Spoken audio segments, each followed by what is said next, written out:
안녕하십니까. 이번 시간은 제101회 전산회계 1급 기출문제 풀이하도록 하겠습니다. 시험은 2022년 4월 10일에 시행된 시험입니다.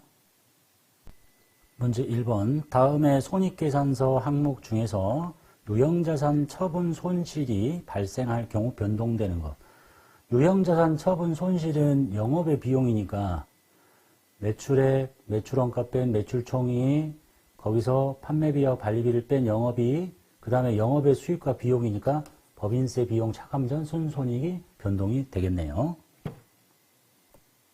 해설 보겠습니다. 매출액 마이너스 매출원가는 매출총이익, 매출총이익 마이너스 판매비와 관리비는 영업이익, 영업이익에다가 영업의 수익을 더하고 영업의 비용을 뺀 게 법인세 비용 차감전 순손익이고 여기가 유형자산 처분 손실이 여기 속해 있네요. 그래서 답은 4번이 되겠습니다. 문제 2번. 다음 중 현금 및 현금성 자산에 해당하지 않는 것. 현금 및 현금성 자산에는 현금, 그 다음에 예금, 현금성 자산이고, 당좌예금은 예금, 보통예금도 예금이고, 그 다음에 타인발행 당좌수표는 통화대형증권인 현금이고, 답은 취득 당시 만기가 1년 이후에 도래하는 양도성 예금. 이게 3개월 이내면 현금성 자산일 텐데 틀렸네요. 자, 해설 보겠습니다. 현금 및 현금성 자산은 현금하고, 현금에는 통화하고 통화대형증권, 얘가 통화대형증권이죠. 그 다음에 예금, 당좌예금, 보통예금, 그리고 현금성 자산, 취득 당시 만기일이 3개월 이내인 금융상품. 이게 1년이니까 틀렸다는 얘기고. 그래서 타인발행 당좌수표는 타인발행 수표 줄여서 통화대형증권에 해당합니다. 문제 3번. 다음의 거래를 회계 처리할 때 사용하지 않는 계정 과목. 업무용 승용차를 취득했습니다. 그럼 차변에 차량 운반구. 먼저 지급한 계약금을 제외하고 그러면 선급금을 준 적이 있다는 얘기고, 나머지는 약소거음을 발행했습니다. 상거래 아니니까 미지급금이라고 해야 되겠죠. 지급음이 아니고.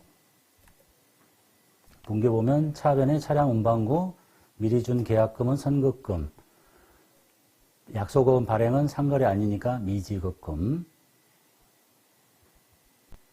문제 4번. 아래 고정자산관리대장에 의해서 X4년 기말 결산시 감가상각비인데 제조 원가로 인식할 금액, 월할 계산하시고 소수점 미만은 절사. 그러니까 차량이 2대가 있고 영업부는 제조 원가가 아니죠. 판매비와 관리비니까 요것의 감가상각비만 계산하시면 되겠네요. 취득원가 3천만 원짜리, 잔존가치 500만 원이죠. 정액법수래요. 그러면 3천만 원 마이너스 잔존가치 500 빼고 곱하기 내용연수가 5년이니까 5분의 1 이렇게 하시면 되겠네요. 자, 정액법 연감가상각비는 취득원가 마이너스 잔존가치를 내용연수로, 그래서 3천만 원 빼기 잔존가치 한 금액을 5분의 1 해서 답은 500만 원. 제조 원가로 인식해야 될 것은 생산부서의 포토2만 해당한다 라고 하고 있습니다. 문제 5번. 다음 중 무형자산에 대한 설명으로 옳지 않은 것. 무형자산은 영업상 목적으로 획득 또는 보유하고 있는 것으로 물리적인 형체가 없는 겁니다. 맞네요. 그 다음에 식별 가능성은 무엇이 식별 가능한 거냐? 특정 무형자산을 다른 자산과 구분해서 별도로 인식, 기록할 수 있을 때 식별 가능하다고 합니다. 그 다음, 무형자산의 미래 경제적 효익은 재화의 매출이나 용역의 수익, 원가 절감 또는 자산의 사용에 따른 기타 효익의 형태로 발생합니다. 맞네요. 무형자산을 최초로 인식할 때는 시가로 측정한다. 이게 틀렸죠? 시가가 아니라 원가로 측정합니다. 해설 보겠습니다. 무형자산을 최초로 인식할 때는 원가로 측정한다. 일반기업 회계기준 11장의 원단시에. 그 다음에 3번에 좀 부연 설명 봅시다. 무형자산의 미래 경제적 효익은 재화의 매출이나 용역 수익, 원가 절감 또는 자산의 사용에 따른 기타 효익의 형태로 발생한다. 맞는 얘기죠. 문제 6번 보겠습니다. 다음의 계정별 원장을 분석해서 9월 1일 단기 매매증권 처분가액을 계산하시래요. 자, 이렇게 계정으로 그려져 있으면 이걸 이제 빨리 분계로 풀어서 놓는 게 편하시겠죠? 여기에 주인공은 얘니까 이쪽이 단기 매매증권이고 이쪽이 현금이란 얘기고 이쪽이 단기 매매증권이고 현금이란 얘기고 그 다음에 이쪽이 단기 매매증권 처분이익이란 얘기고 현금이란 얘기입니다. 그걸 분계로 표현해 볼게요. 자, 8월 1일자 분계를 보면 8월 1일자가 하나가 있죠. 왼쪽이 단기 매매증권, 오른쪽이 현금. 그걸 분계로 하면 단기 매매증권 50만원짜리를 현금으로 한 겁니다. 취득원가고. 그 다음에 9월 1일자가 두 개가 있고, 단기 매매증권이 오른쪽, 단기 매매증권 오른쪽. 그 다음에 현금이 왼쪽인데 50만원. 그 다음에 여기 일단 50만원 대기하고, 그 다음에 현금이 하나 더 있죠. 그래서 60만원. 그래서 이게 단기 매매증권 처분이익이 지금 오른쪽에 있다는 얘기입니다. 그러면 뭘 물어봤어요? 처분가에 물어봤죠. 50짜리를 10을 이익을 보고 팔았으니까 처분 금액은 60만 원이라는 걸 알 수 있네요. 문제 7번 보겠습니다. 아래의 분계를 각 계정별 원장에 전기한 것으로 가장 적절한 것. 차변의 급여, 대변의 미지급금과 예수금이 있네요. 예수금을 보면 예수금이 오른쪽에 있잖아요. 그럼 여기가 오른쪽에 있어야지 숫자가. 그리고 상대방의 이름, 여기가 급여 이렇게 돼 있어야 되고, 그 다음에 미지급금이 오른쪽에 있죠? 미지급금이 오른쪽에 있는 건 맞아요. 금액이 틀렸다. 얘는. 그리고 상대방의 이름, 여기도 틀렸다. 여기는 급여 이렇게 돼 있어야 되고. 그래서 미지급금, 금액 요거 맞고, 상대방 급여 이게 답이고, 미지급금이 오른쪽에 있는데 이쪽에 있으면 안 되지. 이쪽에 195만원. 그러니까 얘가 얘죠. 그래서 답은 4번이라는 걸 알 수 있겠네요. 그래서 그려진 제가 칠판에 쓴 거 그대로 보면 차변의 급여고 오른쪽이 계정 과목이 두 개였기 때문에 이걸 제좌라고 합니다. 차변의 급여 200, 오른쪽에 두 개. 미지급금 오른쪽에 있었죠? 왼쪽에 급여. 예수금 오른쪽에 있었죠? 왼쪽에 급여. 이렇게 표현하고 이게 맞았다라는 얘기네요. 8번 보겠습니다. 다음에 계정 과목 중에서 계정 체계의 분류가 나머지와 다른 것. 매도 가능 증권 처분이익은 영업의 수익, 자산 수중이익도 영업의 수익, 단기 매매증권 평가이익도 영업의 수익, 자기주식 처분이익은 자본 잉여금에 해당합니다. 분류가 다르네요. 해설, 자기주식 처분이익은 자본 잉여금에 해당하고 나머지는 다 영업의 수익에 해당합니다. 9번, 다음 중 제조원가 명세서에 표시되지 않는 것. 직접 재료비, 직접 농업비, 제조 간접비.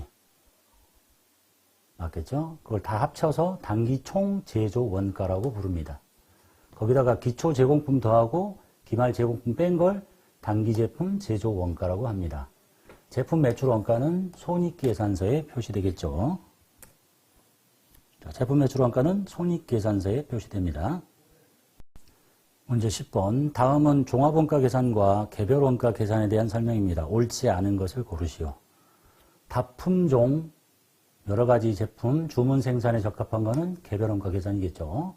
정유업, 재당업, 재분업은 종합원가 계산에 적합하고, 그 다음에 건설업, 주문에 의한 기계 제조업, 항공기 제조업도 개별원가 계산입니다.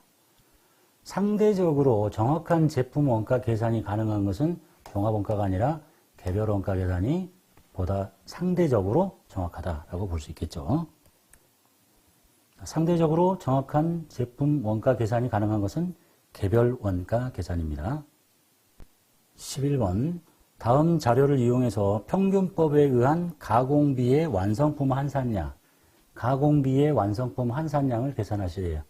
재료비는 공정 초기에 투입이 되고 가공비는 공정 전반에 걸쳐서 균등하게 발생합니다. 평균법.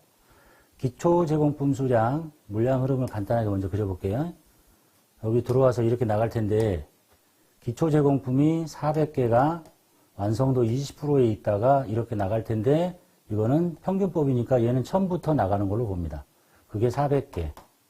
그 다음에 단기 완성된 게 단기 착수해가지고 450개 착수해서 얼마가 못 나왔냐면 완성도 40%에서 50개가 못 나왔으니까 450개에서 50개 못 나왔으니까 400개겠죠. 그래서 단기의 완성품 수량이 800개라고 하고 있는 겁니다.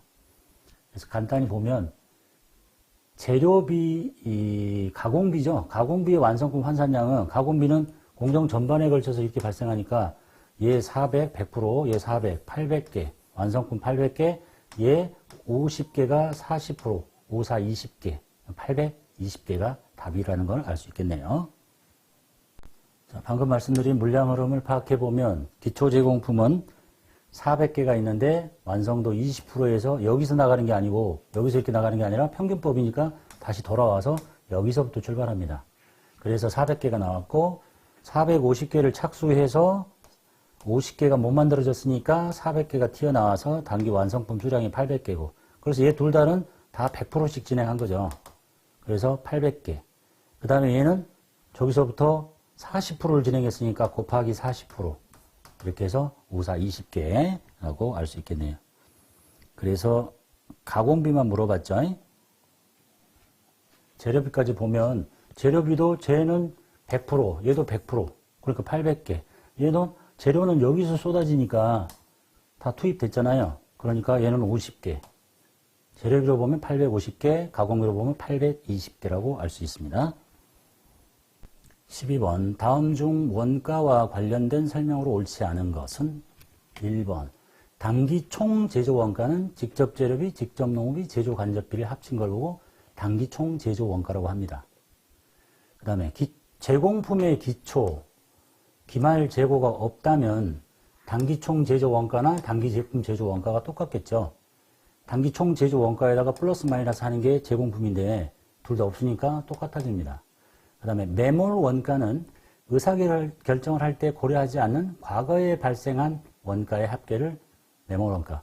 이미 과거의 의사결정으로 발생해서 지금 현재 의사결정에 고려할 필요가 없는 원가, 매몰 원가. 기회 원가는 여러 대안에 대한 의사결정을 했을 때 선택하지 않은 대안의 기대치가 아니라 여러 대안 중에 내가 이걸 선택하지 않고 다른 걸 선택했을 때의 최대치를 기회원가라고 합니다. 기회원가 또는 기회비용.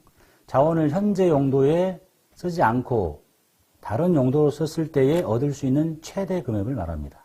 즉 여러 가지 대체안 중에서 어느 하나를 선택했을 때 선택함으로 인해서 상실하게 되는 선택하지 못하는 것들 중에 가장 최대의 경제적 효익을 기회비용이라고 하고 의사결정할 때 고려해야 되겠죠. 13번 보겠습니다. 다음 중 부가가치세법상 세금 계산서 및 거래 징수와 관련된 설명으로 잘못된 것. 사업자가 재화 또는 용역을 공급하는 경우에는 부가가치세를 재화 또는 용역을 공급받는 자로부터 징수해야 됩니다. 맞네요.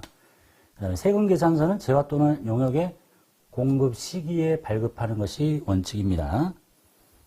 세 번째, 세금 계산서는 재화 또는 용역에 공급받는 자와 대가를 지급하는 자가 다른 경우, 그러니까 공급을 받는 자와 돈을 지급하는 자가 다른 경우에 대가를 지급하는 자에게 발급하는 게 아니라 공급받는 자에게 발급해야 됩니다. 재화를 공급받는 사람.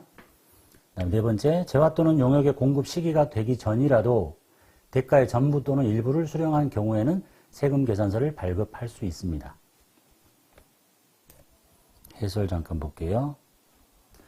세금 계산서는 사업자가 재화 또는 용역의 공급 시기에 재화 또는 용역을 공급받는 자에게 발급합니다. 자, 해설의 네 번째 거. 사업자가 재화 또는 용역의 공급 시기가 되기 전에 세금 계산서를 발급하고 좀 선발급하는 특례죠. 그 세금 계산서 발급일로부터 7일 이내에 대가를 받으면 해당 세금 계산서를 발급한 때가 재화와 용역의 공급 시기가 됩니다. 공급 시기 전에 발급한 세금 계산서, 정당한 세금 계산서라고 본다라는 얘기네요.